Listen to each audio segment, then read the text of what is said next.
열왕기상 11장 1절부터 13절까지의 말씀을 봉독하겠습니다.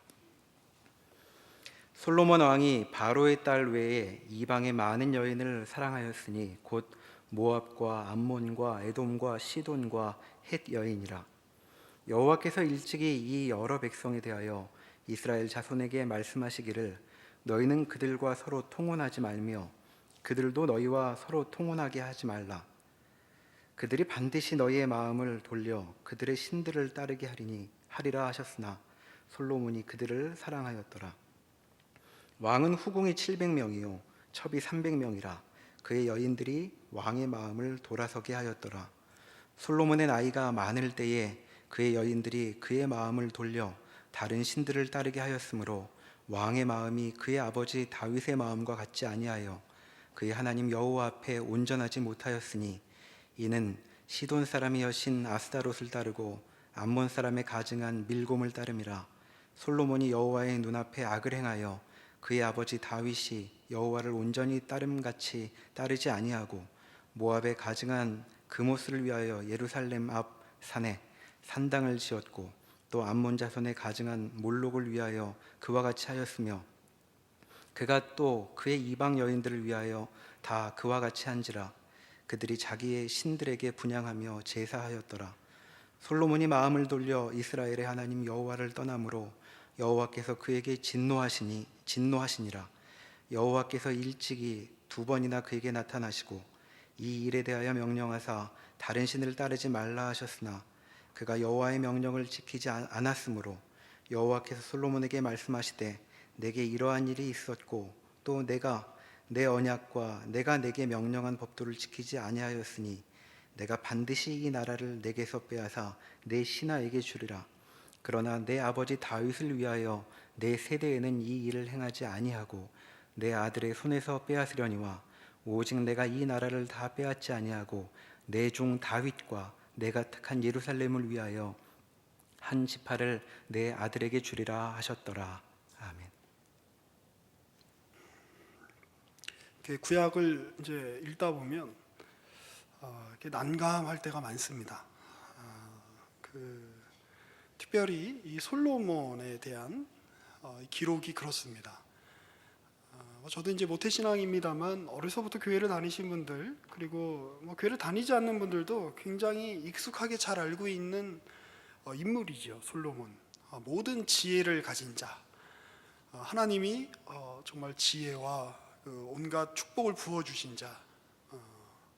그리고 그렇게 이스라엘은 솔로몬과 함께 이스라엘의 전성기를 맞습니다. 하지만 이 솔로몬이 어떻게 그 모든 지혜를 가진 이가 그의 인생의 말년에 이렇게 터무니없는 짓을 저질렀는가? 굉장히 당혹스럽습니다. 그리고 하나님이 선택하시고 하나님이 복 주셔서 아브라함 때부터 약속하셨던 그 결과로 이루어진 이 이스라엘 왕국이 어떻게 이렇게 처참하게 무너질 수밖에 없는가? 왜 그들은 말을 듣지 않는가? 이제 이런 이렇게 성경의 역사를 이렇게 볼 때마다 당혹스럽고 이거를 이렇게 어떻게 해석을 해야 할지 이렇게 난감할 때가 있습니다. 자, 우리 오늘 한 우물을 좀 뚫어보려고 합니다. 여러분들이 지금 구약이라고 하는 말씀의 우물 앞에 서 있는데요.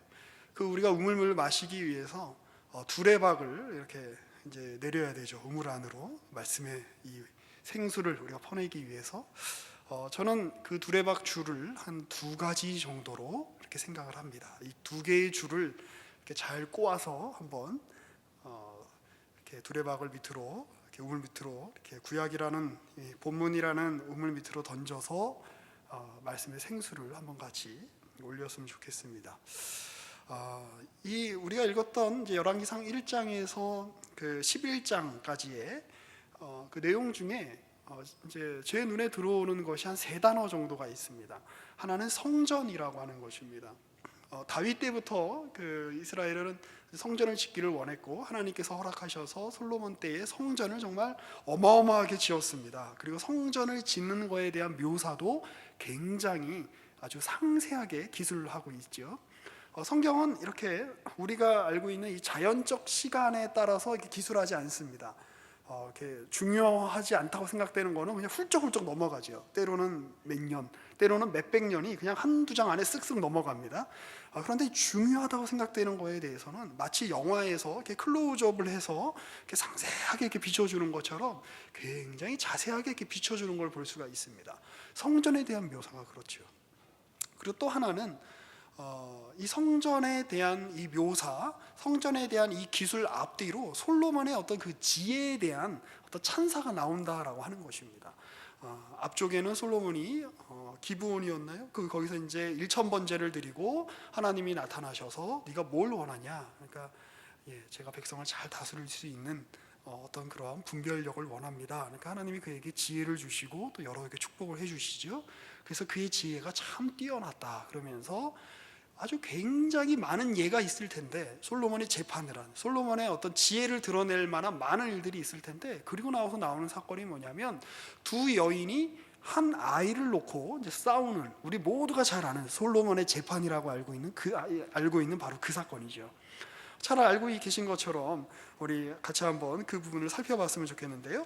열왕기상 3장입니다. 열왕기상 3장 16절에서부터 28절에 보면 이제 그 내용이 나와 있습니다. 16절입니다. 그때 청기 두 여자가 왕에게 와서 그 앞에 서며 한 여자는 말하되 내 주여 나와 이 여자가 한 집에서 사는데 내가 그와 함께 집에 있으며 해산하였더니 내가 해산한 지 사흘 만에 이 여자도 해산하고 우리가 함께 있었고 우리 둘 외에는 집에 다른 사람이 없었나이다. 그런데 밤에 저 여자가 그의 아들 위에 누움으로 그 아들이 죽으니 그가 밤중에 일어나서 이 여종 내가 잠든 사이에 내 아들을 내 곁에서 가져다가 자기의 품에 누이고 자기의 죽은 아들을 내 품에 뉘었나이다. 아침에 내가 내 아들을 젖먹이려고 일어나 본즉 죽었기로 내가 아침에 자세히 보니 내가 낳은 아들이 아니더이다 하며 다른 여자는 이르되 아니라 산 것은 내 아들이요 죽은 것은 네 아들이라 하고 이 여자는 이르되 아니라 죽은 것이 내 아들이요 산 것이 내 아들이라 하며 왕 앞에서 그와 같이 쟁론하는지라. 왕이 이르되 이 여자는 말하기를 산 것은 내 아들이요 죽은 것은 내 아들이라 하고 저 여자는 말하기를 아니라 죽은 것이 네 아들이요 산 것이 내 아들이라 하는도다 하고. 읽기도 굉장히 헷갈리네요.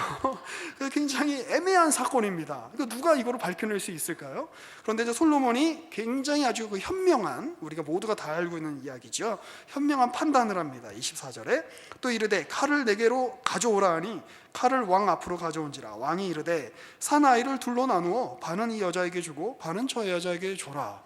자, 그러니까 어떤 일이 일어납니까? 26절에 그 산 아들의 어머니 되는 여자가 그 아들을 위하여 마음이 불붙는 것 같아서 왕께 아뢰어 청하건대 내 주여 산 아이를 그에게 주시고 아무쪼록 죽이지 마옵소서 하되 다른 여자는 말하기를 내 것도 되게 말고 내 것도 되게 말고 나누게 하라 하는지라. 왕이 대답하여 이르되 산 아이를 저 여자에게 주고 결코 죽이지 말라. 저가 그의 어머니이라 하매 온 이스라엘이 왕이 심리하여 판결함을 듣고 왕을 두려워하였으니 이는 하나님의 지혜가 그의 속에 있어 판결함을 봄이더라. 솔로몬이 굉장히 솔로몬의 지혜를 드러낼 만한 많은 판결의 내용이 있었을 겁니다. 그런데 이 열왕기서를 저술한 이 저자가 이 장면을 솔로몬이 지혜를 구한 장면 그 바로 뒤에다가 소개를 하는 것을 보면 이게 뭔가 이렇게 심상치 않은 사건일 가능성이 높다는 것이죠. 단지 이렇게 굉장히 애매한 상황인데 당사자가 아니면 서로 이 살아있는 애가 내 애라고 주장을 하기 때문에 아이 아빠도 지금 없는, 이렇게 명확하게 보이지 않는 상황이고 그러니까 굉장히 애매한 상황이기 때문에 판단하기 어려운데 솔로몬이 참 판단을 잘했다, 이 정도의 교훈이 아니라는 것입니다. 어떤 열왕기서 전체를 개관하는, 열왕기서 전체를 이렇게 조망하는 어떤 내용들이 이 안에 있는 것처럼 보입니다. 우선 먼저는 솔로몬이 하나님께 지혜를 구하죠. 이 백성들을 제가 잘 판단할 수 있도록 3장 9절에 보면 누가 주의 이 많은 백성을 재판할 수 있겠습니까? 듣는 마음을 종에게 주셔서 주의 백성을 재판하여 선악을 분별하게 하옵소서. 솔로몬이 이것을 구하며 그 말씀이 주의 마음에 든지라. 이 하나님이 그에게 이르시되, 그러면서 이제 네가 송사를 듣고 분별하는 지혜를 구했으니 내가 내 말대로 지혜를 부어주겠다라고 말씀을 하시죠. 그럼 우리는 먼저 여기서 지혜의 핵심이 뭔가를 우리는 생각해 볼 수 있습니다. 지혜는 어떻게 보면 B보다 그것을 가리는 것보다 훨씬 더 그 이상의 어떤 내용이다라고 하는 것이죠. 성경에서의 어떤 지혜는, 그 성경에서 강조하는 어떤 지혜의 내용은 옳고 그름이 아니라 일단은 초점이 어디에 맞춰져 있다는 것입니까? 생명에 맞춰져 있다는 것이죠. 아담과 하와가 선악과를 따먹었을 때 그들이 알게 된 것은 무엇입니까? 선악을 분별하는 분별심이었을 것입니다. 근데 성경은 이야기합니다. 선악을 구분하는 것보다 더 중요한 게 있다. 선악을 가리는 것보다 이것이 옳으냐 저것이 틀리냐 이것을 구분하는 것보다 훨씬 중요한 게 있는데 그게 뭐예요? 생명이다라고 하는 것입니다. 성경은 일단 1차적으로 어떤 이 지혜와 이 생명을 매우 밀접하게 연관시켜서 생각하고 있는 것으로 이렇게 보입니다. 그 김우창 교수라는 분이 이제 어느 책에서 이제 그런 얘기를 하죠. 참된 도덕은 어떤 의미에서 도덕을 폐기한다 이런 이야기를 합니다. 이게 무슨 얘기일까요? 우리는 어떤 도덕이라는 걸 앞세워서 혹은 윤리라는 것을 앞세워서 분별이라는 것을 앞세워서 참되고 중요한 어떤 내용들을 자꾸 잊어버린다는 것이죠.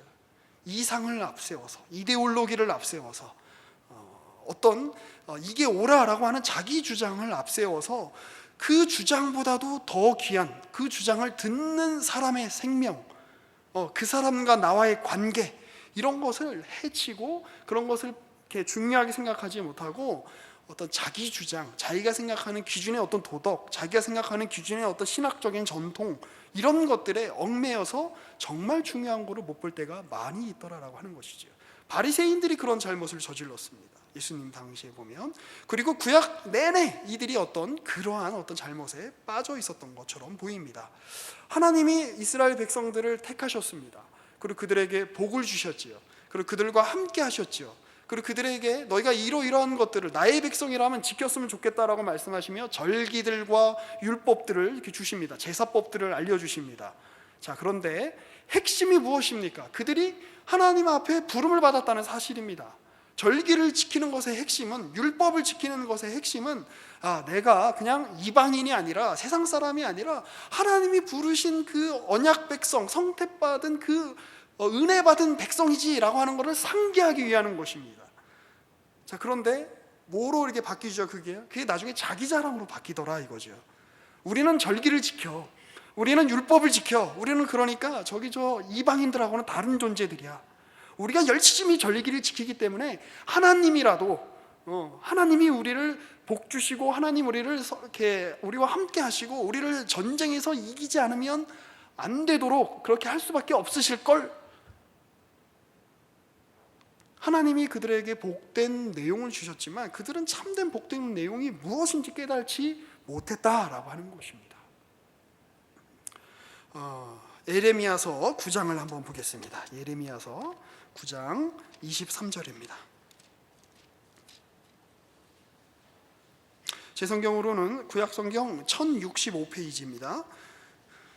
자, 그런데 주님이 예레미야 선지자를 통해서 이제 망해가는 그 이스라엘에게 이렇게 말씀하시는 겁니다. 23절, 9장 23절.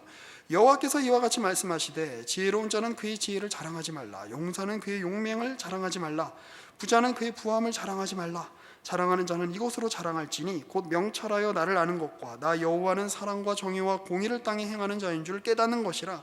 나는 이 일을 기뻐하노라. 여호와의 말씀이니라. 무엇이 지혜냐? 무엇이 용맹이냐? 무엇이 부함이냐? 세상 사람들은, 이방인들은 어떤 많은 지식을 가지고 있고 어떤 하나하나의 사안에 대해서 축적된 어떤 지식들을 가지고 그걸 잘 판단할 수 있는, 역경을 헤쳐 나갈 수 있는 어떤 그런 지식이 있다면 그 사람 지혜 있다고 이야기한다. 그게 한 지혜의 부분적인 내용일 수는 있다. 그러나 내가 생각하는 지혜의 핵심은 아니다라는 거죠. 무엇이 용맹이냐? 강력한 어떤 힘을 가지고 강력한 군사력을 가지고 어떤 세계의 많은 어떤 이방 족속들을, 다른 나라들을 정복하는 거, 그게 용맹이냐? 마치 솔로몬 시대 때 솔로몬이 정말 수많은 지역들을 다스리고 떵떵거렸던 것처럼 그게 용맹이냐? 아니다라는 거죠. 무엇이 부함이냐? 솔로몬이 얼마나 무역을 잘했는지 몰라요. 그래서 애굽에 있는 저기 말을 이렇게 들여다가 다른 지역에 이렇게 갖다 팔면서 굉장히 수익을 많이 얻었습니다. 그리고 이제 아라비아 반도 자체가 굉장히 무역이 성행했던 지역이었는데 거기에 어떤 실권을 가지고 있었기 때문에 왔다 갔다 하면서 하는 상인들에게 세금을 걷어도 또 굉장히 부해졌습니다. 그런데 진정한 부란 무엇이냐? 물질이 부가 아니다. 재산이 부가 아니다. 무엇이 부인가? 무엇이 용맹인가? 무엇이 지혜인가? 무엇이라는 거예요? 하나님을 아는 거다. 하나님이 어떤 일을 행하시는 분이신지를 아는 거다. 그걸 깨닫는 거다. 그게 지혜다. 그게 용맹이다. 그게 부함이다. 라고 성경이 우리 가운데 그렇게 증언하고 있는 것입니다. 자, 다시 우리가 야고보서를 한번 보겠습니다. 우리가 신약 성경을 가보면 이 지혜에 대한 야고보 사도의 이 또 귀중한 말씀이 있습니다. 야고보서 3장 13절인데요. 제 성경으로 신약 성경 374페이지입니다. 야고보서 3장 13절. 너희 중에 지혜와 총명이 있는 자가 누구냐? 그는 선행으로 말미암아 지혜의 온유함으로 그 행함을 보일지니라. 그러나 너희 마음속에 독한 시기와 다툼이 있으면 자랑하지 말라. 진리를 거슬려 거짓말하지 말라. 이러한 지혜는 위에서부터 내려오는 것이 아니요 땅 위의 것이요 정욕의 것이요 귀신의 것이니 시기와 다툼이 있는 곳에는 혼란과 모든 악한 일이 있음이라. 오직 위로부터 난 지혜는 첫째 성결하고 다음에 화평하고 관용하고 양순하며 긍휼과 선한 열매가 가득하고 편견과 거짓이 없나니 화평하게 하는 자들은 화평으로 심어 의의 열매를 거두느니라. 무슨 말입니까? 참된 지혜란 뭐냐? 세상에서 너희가 똑똑하다라고 인정받는 어떤 그것을 너희가 획득했다고 그래서 그게 진짜 지혜가 아니라는 거죠. 세상 사람들이 자기 지혜를 가지고 뭘 하더냐? 서로 싸우고 서로 다투고 서로 내가 잘났다라고 주장하고 나는 이렇게 지혜가 있고 너는 지혜가 없으니 너는 배제되어도 된다고 이야기하지요. 그런 지혜라는 거죠. 분열을 가져오는 지혜, 다툼을 가지고 오는 지혜. 그러나 위로부터 오는 지혜는 어떤 지혜인가? 참된 지혜는 어떤 지혜인가? 화평하게 만드는 지혜다라는 거죠. 그리고 그 지혜는 사람에게서 시작되는 것이 아니라 하나님으로부터 오는 것이다. 너희는 그러한 지혜를 구해야 된다. 그리고 그 지혜는 온갖 선한 열매들을 맺게 한다라는 게 성경의 메시지입니다. 자, 그렇다면 하나님께서 솔로몬에게 허락하셨던 그 지혜는 무엇일까요? 아까 말씀드렸듯이 첫 번째 의미는 일의 진정한 핵심은 시시비비 이전에 도덕, 윤리, 어떤 하나의 법률 이런 거 이전에 생명이 중요하다라고 하는 그 내용을 간파하는 거였고, 두 번째 내용은 그러면 뭐였겠습니까? 이 생명의 주인 되신 하나님을 아는 것, 하나님께 내 자신을 구하는 것, 하나님을 간구하는 것, 그게 참된 지혜의 핵심이었다라고 하는 것입니다. 자, 그런데 솔로몬에게서는 더 이상 그 일이 일어나지 않습니다. 자, 열왕기상 9장부터 또 우리 다시 한번 돌이켜 우리 생각을 한번 해보겠습니다. 지난주에 우리가 말씀을 드린 대로 하나님께서 솔로몬에게 두 번 나타나시죠. 1000번째 후에 기브온에서. 그리고 이제 그때는 하나님께서 약간 이렇게 정말 무조건적인 어떤 그러한 그 언급으로 내가 너에게 지혜를 부어주겠다라고 말씀하셨습니다만, 9장에 나와 있는 이 하나님의 말씀은 약간 뭐랄까요? 이렇게 심상치가 않죠. 전에 말씀드렸던 것처럼 솔로몬이라고 하는 한 인물 안에 이중성이 있어 보이죠.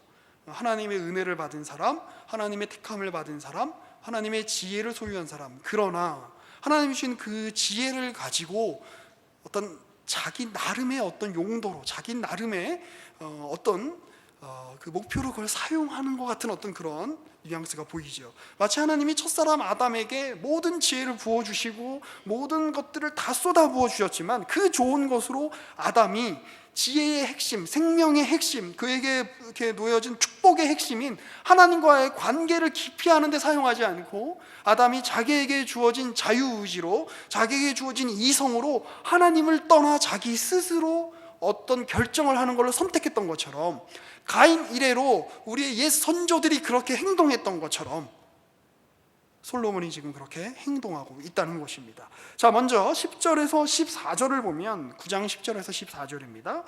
여기 보면 20년 만에 솔로몬이 성전과 왕궁을 다 건축합니다.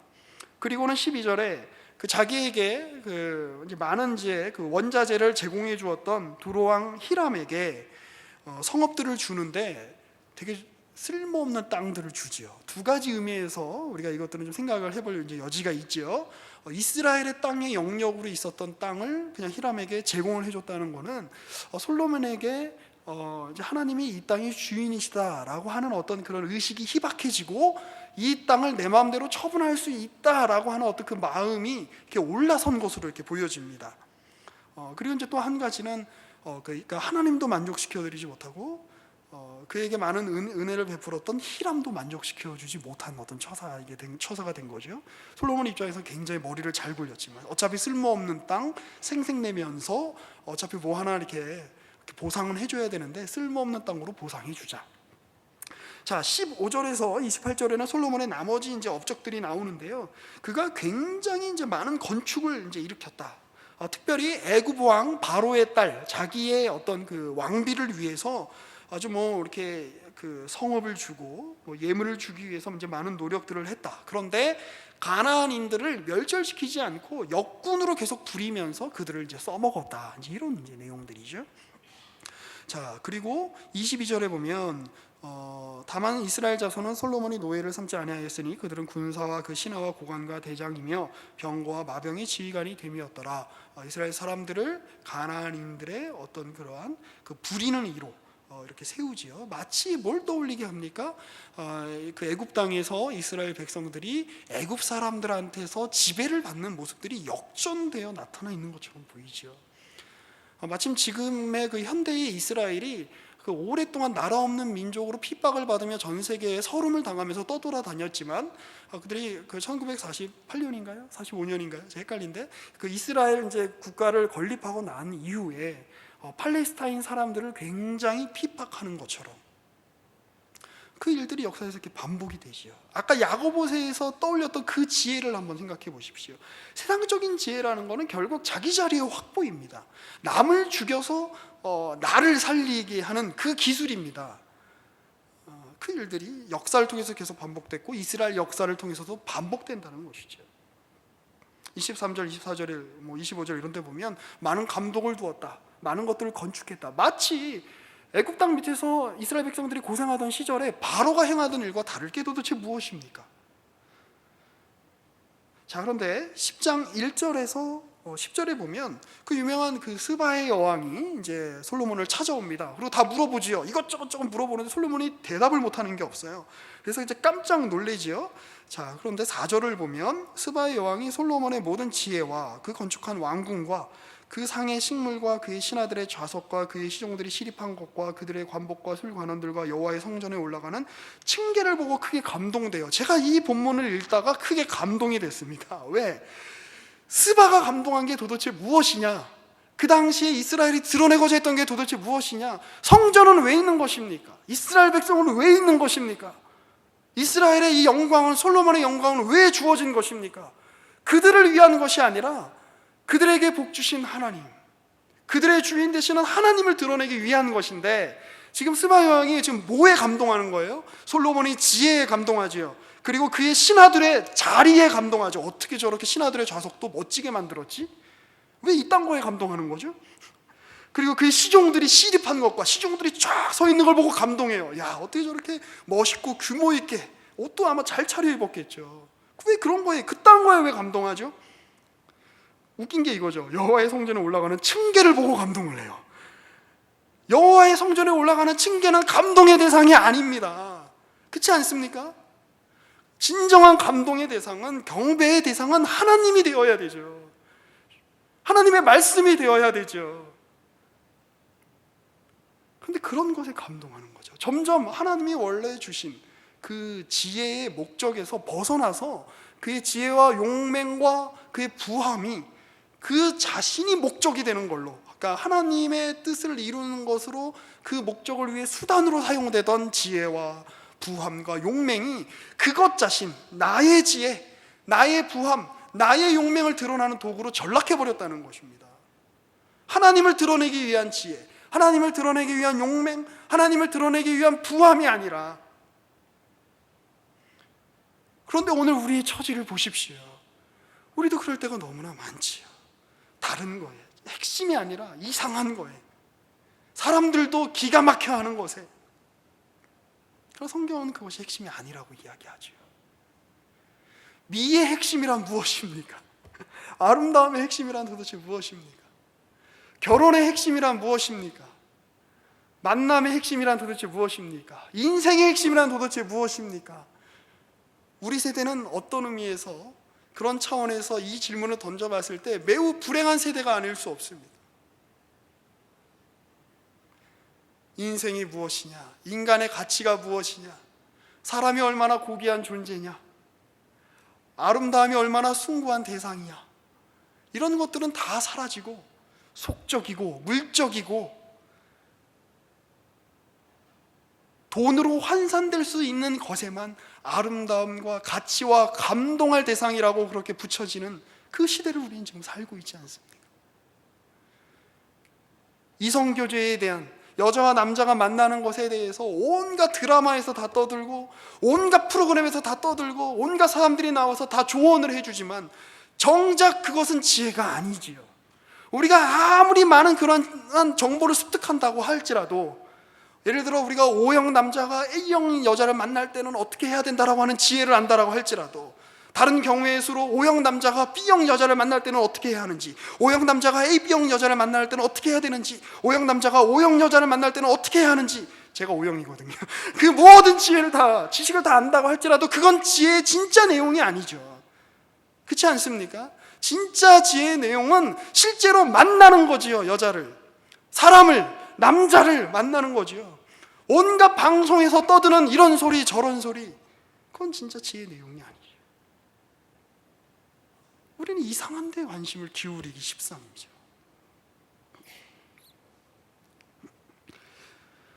자, 11절부터 또 한번 볼까요? 오빌에서부터 금을 실어온 히람의 배들이 오빌에서 많은 백단목과 보석을 운반해 옵니다. 왕이 백단목으로 여호와의 성전과 왕궁의 난간을 만들고, 이렇게 보니까 이 구절이 이해가 되는 거예요. 도대체 그 당시에 종이도 귀했을 텐데 아마 양피지에 썼겠죠. 정말 쓰는 게 쉽지 않은 상황인데 왜 열왕기서 저자는 이런 세세한 내용까지 다루었을까? 왕이 백단목으로 여호와의 성전과 왕궁에 뭘 만들었어요? 난간을 만들었어요. 이야, 저 난간을 봐라, 기가 막힌다. 마치 우리도 그러지 않습니까?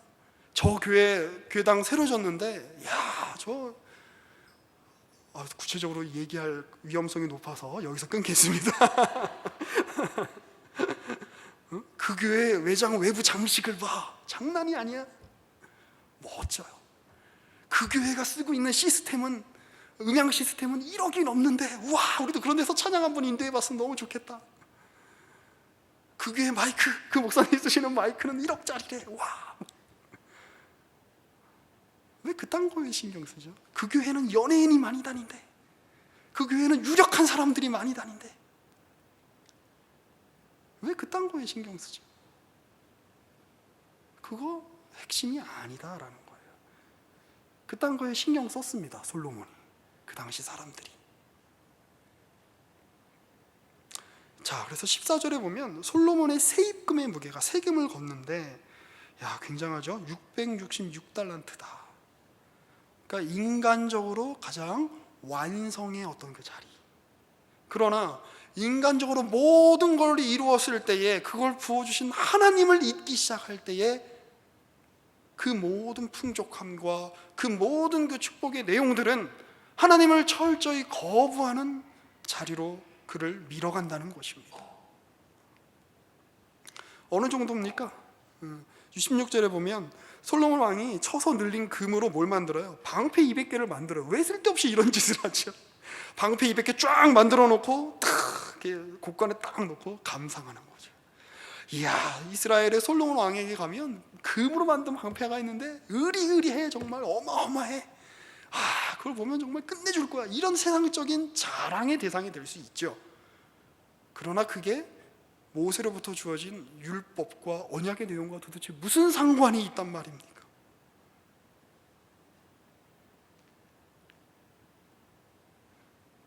교회가 좋은 교회당을 걷는 거 유익한 일입니다. 그러나 좋은 건물을 가졌지만 그 안에 하나님을 신실하게 숭배하고 경배하며 하나님의 말씀을 지키고자 노력하는 그의 백성들이 없다면 그게 도대체 무슨 소용이 있겠습니까? 우리는 도대체 무엇을 자랑으로 삼고 있는 걸까요? 우린 마치 솔로몬 같지 않을까요? 이 시대의 사람들 같지 않을까요? 우리 교회는, 우리 청년부는 도대체 무엇을 자랑으로 삼고 있을까요? 여러분들은 여러분들의 인생에서 도대체 무엇을 자랑으로 삼고 있을까요? 무엇을 지혜의 대상으로, 소유하고 싶은 지혜로 그렇게 삼고 있을까요? 세속적인 지혜가 아무리 많아져 봐야, 세속적인 부가 아무리 많아져 봐야 다툼만 더할 뿐이다 라는 것입니다. 23절 솔로몬 왕의 먼저 그 앞에도 보면 팔걸이가 어떻게 만들었고 솔로몬 왕 주변에 사자를 어떻게 만들었고 이딴 얘기를 이제 하고 있는 거예요. 그런데 23절을 보면 솔로몬 왕의 재산과 지혜가 세상의 그 어느 왕보다 커졌지요.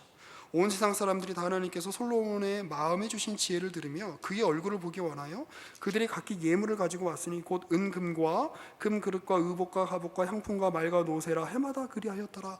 온 세상 사람들이 솔로몬을 보기 원했습니다. 왜요? 하나님이 그에게 주신 지혜를 알고 싶어서. 그러면 솔로몬의 역할은 무엇일까요? 그 하나님의 지혜, 그걸 드러내야죠. 지혜의 근본이신 하나님이 어떤 분이신지를 소개해야죠. 하나님이 아담을 하나님의 형상으로 만드셨죠. 그래서 모든 피조물 앞에 데려가시죠. 그럼 피조물들이 그 아담에게 기대하는 게 도대체 뭘까요? 저가 하나님처럼 우리에게 대우해 주기를 기대하겠죠. 그러나 아담은 그렇게 하지 않았죠. 솔로몬은 그렇게 하지 않았죠. 이스라엘은 그렇게 하지 않았죠. 그리고는 자기가 지혜가 됐지요. 자기가 지혜가 됐지요. 자기가 부의 소유, 모든 부를 소유하는 그 사람이 되었지요. 자기가 그 많은 용맹함의 그 칭송을 받는 대상이 되었지요.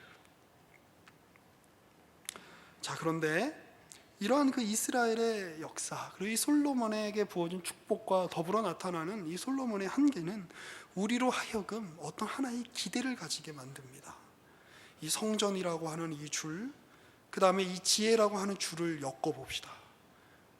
그리고 엮을 때 어떤 우리가 하나의 소망, 하나의 희망이라고 하는 주제로 그 줄을 엮는 거예요. 그리고 희망의 두레박을 달아서 우물 밑으로 던지는 겁니다. 그 희망이 무엇인가? 다시 열왕기상 3장으로 한번 가봅시다. 열왕기상 3장을 보면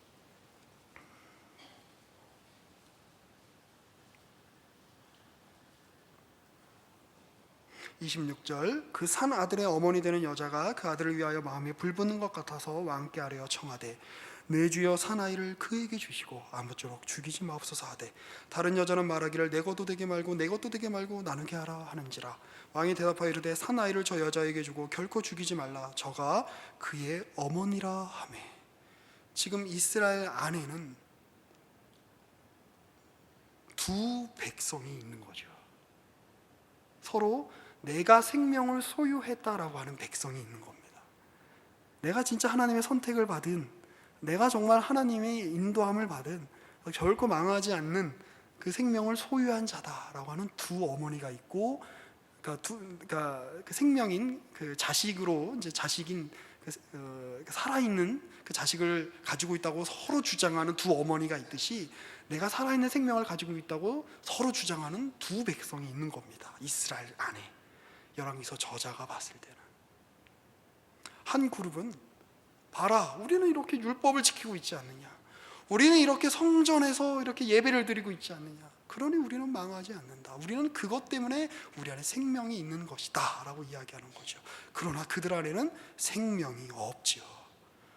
또 다른 그룹은 여전히 우리도 율법을 지키고 성전이 있지만 그게 핵심이 아니라 설령 그것이 우리 가운데 사라진다라고 할지라도 여전히 우리 가운데 그것을 넘어서는 어떤 생명의 내용이 있다라고 믿는 백성들이 있다는 것입니다. 그래서 이 참된 어머니는 뭐라고 이야기하는 거지요? 차라리 내가 저 아이를 소유하지 못해도 좋습니다. 저 아이를 저 여자에게 주어서 키우게 해 주십시오. 왜? 중요한 건 생명이니까. 중요한 건 우리 안에 담겨져 있는 하나님의 일하심이니까. 마치 모세의 그 기도, 바울의 그 기도를 생각나게 하지 않습니까? 하나님께서 행하시는, 그리고 그 구원의 역사로 우리 동족이, 우리 이스라엘이 구원받을 수만 있다면 하나님 제 이름을 생명책에서 지워도 좋습니다라고 기도했던 그 모세의 마음, 바울의 마음, 그리고 마태복음에 나오는, 지금 오늘은 찾아보지 않겠습니다만, 솔로몬보다 성전보다 더 큰 이이신 그 예수의 마음, 나는 죽어도 좋으니 하나님의 생명은 지속되게 해 주십시오 라고 이야기했던 그 예수님의 마음. 그래서 예수님 십자가에서 당신님은 죽임을 당하시고 하나님의 생명을 그의 백성들에게 전달해 주시는 그 하나님의 마음, 그걸 담지한 또 하나의 진정한 하나님의 백성들이 있다는 것입니다. 그러니 무엇입니까? 열왕기상 9장에서 10장에서 나오는 그 화려한 외양은 어떠해도 좋다는 것입니다. 그건 중요한 게 아니라는 것입니다. 자, 우리 열왕기서의 마지막 시점으로 한번 우리가 넘어가 봅시다. 나라가 망했습니다. 성전이 무너졌습니다. 그 모든 그 세상에 있던 가장 강력한 지혜로 세웠던 그 이스라엘의 왕국도 다 망했고, 이스라엘 백성들은 뿔뿔이 흩어지게 되었고, 정말 아주 초라하게 바벨론 왕의 어떤 객식구로 이스라엘 왕이, 유다의 왕이 그렇게 살게 되었습니다. 그러나 그건 아무래도 좋다는 것입니다. 생명, 이 아이만 살 수 있다면 저 여자에게 주어서 키워도 좋습니다라고 이야기했던 것처럼 그건 아무래도 좋습니다. 외양은 아무래도 좋습니다. 그렇게 금으로 늘려서 만든 방패 20개 우리 가운데 없어졌지만, 솔로몬 왕궁의 주변을 화려하게 장식했던 그 사자의 상들은 없어졌지만, 그 성전을 장식했던 그 계단, 그 뛰어난 아주 좋은 나무로 만들었던 그 계단의 난간은 우리에게서 사라졌지만 아무래도 좋습니다. 왜요? 우리에게는 하나님이 계시니까. 지혜의 핵심은 내가 하나님께 지혜를 받아 그 지혜를 가지고 내가 이 세상에서 잘 살게 된 게 지혜의 핵심이 아니라 알게 된 것입니다. 지혜의 핵심은 내가 소유하는 것이 아니라, 내가 얼마나 많은 학위를 가졌는가에 달려있는 것이 아니라, 내가 얼마나 많은 책을 읽었는가에 달려있는 것이 아니라, 내가 얼마나 많은 법전들을 이해하고 또 그것에 대한 많은 축적된 경험이 있는 것이 아니라, 지혜는 하나님 그분 자체라는 것을 깨달을 때에 그 외에 다른 것은 어떠해도 좋다는 것을 알게 됐다는 것입니다. 법궤를 뺏겨도 좋다, 성전이 무너져도 좋다. 그러나 한 가지, 하나님이 우리를 관계하고 계신다면, 하나님이 우리가 있다고 여겨주신다면 생명의 근원이 주님께 있기 때문에 그 생명은 보존될 것이 아닙니까? 그러니 우리를 바벨론에게서 키워내십시오. 우리를 페르시아에게서 키워내십시오. 우리를 그리스에게서 키워내십시오. 로마에게서 키워내십시오.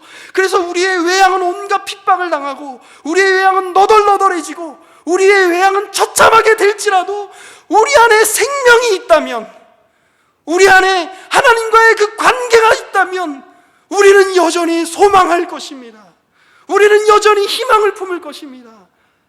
우리는 여전히 하나님께서 주시는 그 복으로 말미암아 계속 우리의 생명을 연장시켜 나갈 것입니다. 우리의 후손들이 이어져 나갈 것입니다 라는 것이 바로 열왕기서 저자의 마음이었을 것입니다. 오늘 우리 자신을 돌아봅시다.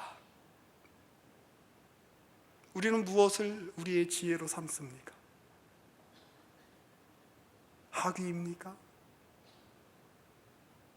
어떤 시험 성적입니까? 세상 사람들도 부러워할 만한 어떤 내용을 지혜로 삼고 싶어 하지 않습니까? 우리는 무엇으로 우리의 용맹함의 내용을 삼습니까? 우리는 무엇으로 우리의 부함의 내용을 삼습니까? 강남의 아파트가 너희의 부함이 아니다. 미국의 좋은 대학의 PhD가 너희의 지혜가 아니다. 하나님이 너희의 지혜이며 용맹함이며 부함이시다 라고 성경이 끊임없이 이야기하는 그 외침을 들으시며 기억하시며 솔로몬의 경우를 반면교사 삼아 우리 안에 마음이 갈라지지 않고 하나님이 우리에게 주신 것으로 하나님을 대신하지 않게 하시고 오로지 하나님만을 구하는, 하나님 그 자체를 구하는 그 믿음을, 그 신앙을, 그 지혜를, 그 용맹함을, 그 부함을 우리에게 부어주시옵소서라고 함께 기도하게 만드는 그런 오늘의 말씀이 되시기를 주의 이름으로 축복합니다. 기도하겠습니다. 살아계신 하나님, 우리의 지혜는, 우리의 용맹함은, 우리의 부함은 오직 주님께만 있습니다. 그것을 기억하며 살아가는 우리 모두 될 수 있도록 인도하여 주시옵소서. 예수님의 이름으로 기도합니다. 아멘.